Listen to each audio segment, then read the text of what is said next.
Bienvenue à toutes et à tous pour notre exploration du jour. On va se pencher sur CIREXNG. C'est un projet qui propose une autre façon de faire des recherches sur Internet. Oui, un métamoteur de recherche, c'est ça. Mais avec une forte coloration libre et protection de la vie privée. Exactement. Et pour en parler, on s'est basé sur les infos publiques du projet, le dépôt GitHub CIREXNG, et puis leur documentation officielle sur docs.cirexng.org, qui est d'ailleurs assez fournie. Très complète, oui. L'idée, c'est de comprendre ce que c'est CIREXNG, comment ça fonctionne sous le capot, et surtout, cette promesse de confidentialité. Pourquoi cet accent sur la vie privée et comment ils s'y prennent concrètement? Hmm. Parce que l'idée de base, elle est séduisante quand même, hein. Chercher sur le net sans être pisté, sans être profilé. Bon, alors commençons par le début peut-être. Qu'est-ce que c'est au juste un métamoteur comme CIREXNG? Alors, un métamoteur, ça n'a pas son propre index du web, comme les géants, hein. Pas de robot qui parcourt des milliards de pages. D'accord. Non, CirxNG, lui, il agit comme un intermédiaire. Quand on lance une recherche, il va en fait envoyer cette requête à plein d'autres moteurs et services. La doc parle de jusqu'à 247 sources possibles. Ah oui, quand même, c'est énorme. Des moteurs généralistes, spécialisés, des bases de données. Voilà, il récupère les résultats de toutes ces sources, il les mouline, les mélange, et il nous les présente de façon unifiée. C'est un agrégateur intelligent, en quelque sorte. Surtout pour un service réseau comme celui-ci. Ça veut dire que non seulement le code est ouvert, modifiable, tout ça, Classique pour l'open source. oui, mais ça ajoute une condition.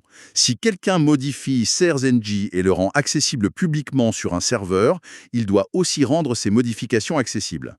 Ça empêche qu'une version améliorée devienne propriétaire si elle est offerte comme service. Ça garantit que ça reste dans le pot commun. D'accord, ça préserve l'ouverture même en mode service. Donc, pas d'index propre, mais une agrégation. Et la grosse différence affichée, c'est cette histoire de vie privée. Exactement. C'est vraiment le cœur du projet. La documentation le répète. Users are neither tracked nor profiled. Les utilisateurs ne sont ni suivis ni profilés. Et comment ils assurent ça? Par défaut, CRCNG est conçu pour ne garder aucune trace identifiable. Pas de log d'IP associé aux recherches, pas de termes de recherche liés à une personne, pas de profilage comportemental. Hmm, Et pour ceux qui veulent aller plus loin, les sources indiquent qu'on peut même l'utiliser via le réseau Tor. Ça masque l'adresse IP d'origine, même vis-à-vis de l'instance CRCNG qu'on utilise. d'accord. Et techniquement, comment ça se traduit, cette absence de suivi? J'ai vu le terme auto-hébergement revenir souvent. Oui, le self-hosting, c'est une option clé. Ça veut dire qu'on peut prendre le code et l'installer chez soi, sur son propre serveur. Ça peut être un petit ordi à la maison ou un serveur loué chez un hébergeur comme Infomaniac ou Contabo, par exemple. Et l'avantage, c'est? Le contrôle. On maîtrise tout. La machine, la configuration de CRXNG, les données qui transitent. Il n'y a pas de tiers qui gèrent nos recherches. C'est le niveau de confidentialité maximal si on veut. Logique. Mais ça, c'est pas à la portée de tout le monde, j'imagine. Faut mettre les mains dans le cambouis, non? Clairement, oui. Ça demande des compétences techniques pour l'installation et surtout pour la maintenance. Les mises à jour, la sécurité du serveur, c'est pas trivial. Mais la doc fournit pas mal d'aide. On y reviendra peut-être. Mais ce n'est pas le seul mécanisme. Ah, qu'est-ce qu'il y a d'autre? J'ai lu que les scripts et les cookies étaient optionnels. Exactement. Et ça, c'est un autre point technique important pour la vie privée. Beaucoup de suivi sur le web passe par du JavaScript ou des cookies. Hmm. CirchenG, lui, peut fonctionner sans. Ou du moins, il laisse le choix à l'utilisateur dans les préférences. En coupant les scripts et les cookies, on réduit drastiquement les possibilités de tracking via le navigateur. Et bien sûr, la connexion entre nous et le serveur CirchenG est chiffrée en HTTPS. Ça, c'est la base. Ok, donc auto-hébergement pour le contrôle total ou des réglages fins pour limiter le suivi. Mais si on ne veut pas ou on ne peut pas héberger soi-même, il y a ces fameuses instances publiques. Le site circe.space en liste 70 environ, c'est ça? C'est ça. Ce sont des instances mises à disposition par des bénévoles, des associations, des entreprises parfois. C'est hyper simple, hein. On choisit une instance dans la liste, on l'utilise, et voilà. Pas d'installation, rien. C'est parfait pour tester. Alors, on retombe pas dans le même problème? Si j'utilise l'instance de quelqu'un d'autre qui me garantit que lui ne me suit pas, je dois lui faire confiance, non? Exactement. C'est le compromis. Le logiciel, CIRNG, est conçu pour ne pas tracer. Mais un admin d'instance publique pourrait, techniquement, modifier le code pour ajouter du suivi ou regarder les logs de son serveur, même si la configuration par défaut essaye de minimiser ça. D'accord. Donc, utiliser une instance publique, ça implique de faire confiance à l'opérateur. Le choix de l'instance n'est pas anodin. Oui, c'est clair. Et ce projet, CIRNG, il vient d'où? Il n'est pas sorti de nulle part, si j'ai bien suivi. Non, non. Les sources le disent bien. CIRNG est un fork de CIRCS. CIRCS. Le projet original? Voilà. CIRCS existe depuis plus longtemps. Le fork CIRCNG a démarré mi-2021. Un fork, pour rappel, c'est quand une partie de la communauté ou une nouvelle équipe prend le code existant d'un projet open source et commence à le développer de son côté. Avec une vision différente peut-être, ou en rythme différent. Souvent un peu des deux, oui. C'est très courant dans le libre. Ça peut redynamiser un projet, explorer de nouvelles voies. Le fait que CIRCNG ait pris son envol assez vite suggère qu'il y avait une attente ou une approche qui a séduit des contributeurs. Et cette communauté, justement, elle s'organise comment? Ça a l'air assez ouvert. Oui, ça semble être un point fort. Ils ont des canaux de discussion publics, un salon sur Matrix, #circng.matrix.org, et un canal IRC sur libera.chat, #circng, qui sont d'ailleurs pontés, donc on peut participer via l'un ou l'autre. Pratique. Et sur GitHub, il y a un fichier contributing.rst qui explique comment aider. Et ils insistent sur le fait qu'il n'y a pas besoin d'être un crack en code. Ah oui, hein. Qu'est-ce qu'on peut faire d'autre? Plein de choses. Les traductions, par exemple.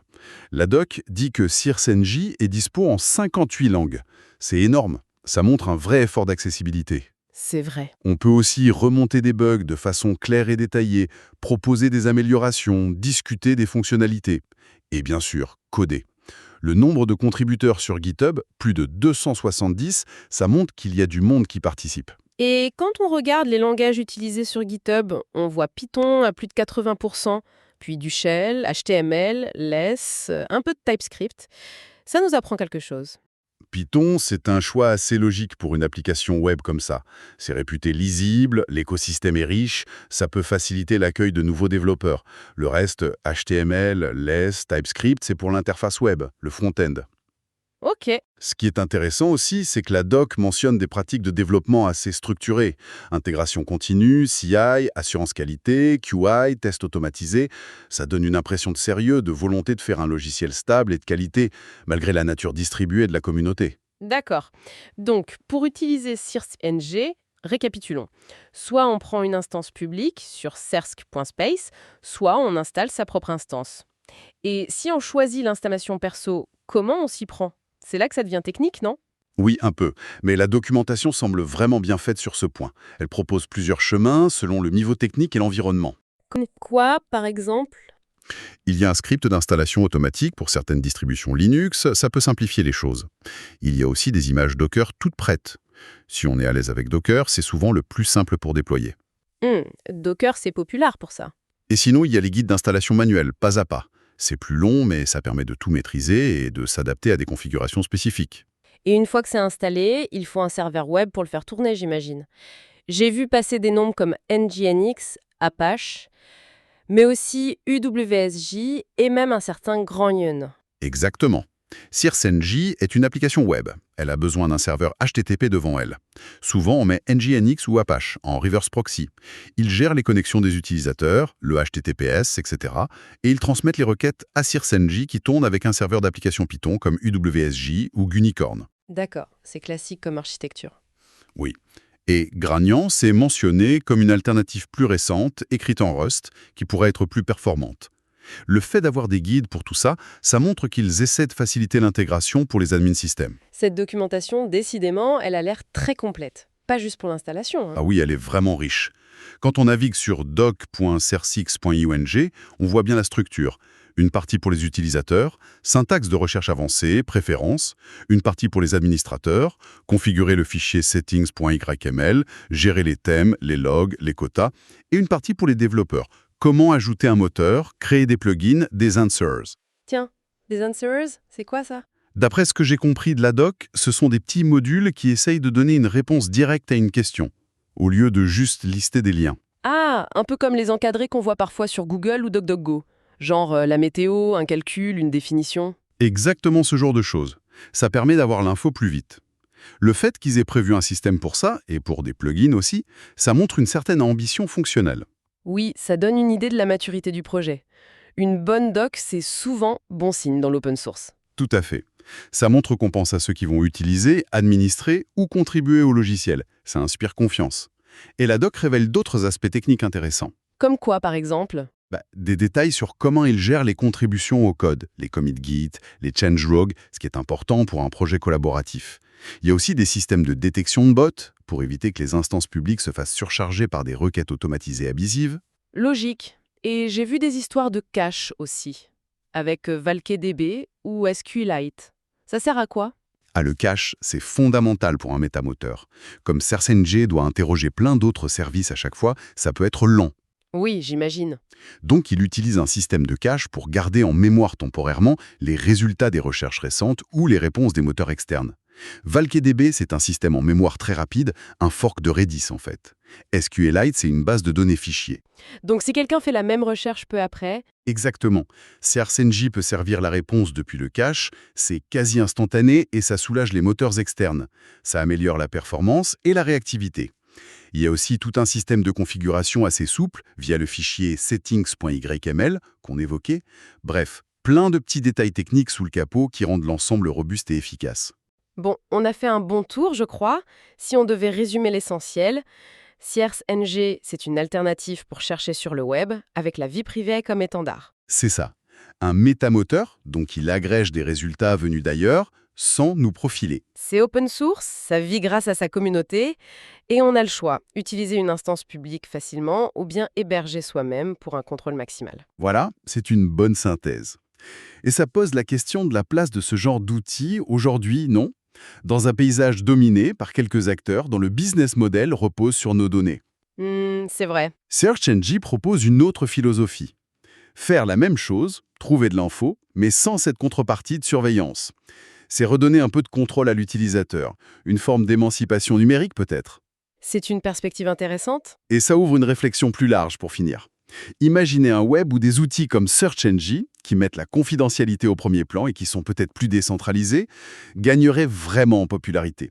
Comment est-ce que ça pourrait changer l'équilibre actuel entre la personnalisation des services, qui a ses avantages, et le respect de notre vie privée en ligne?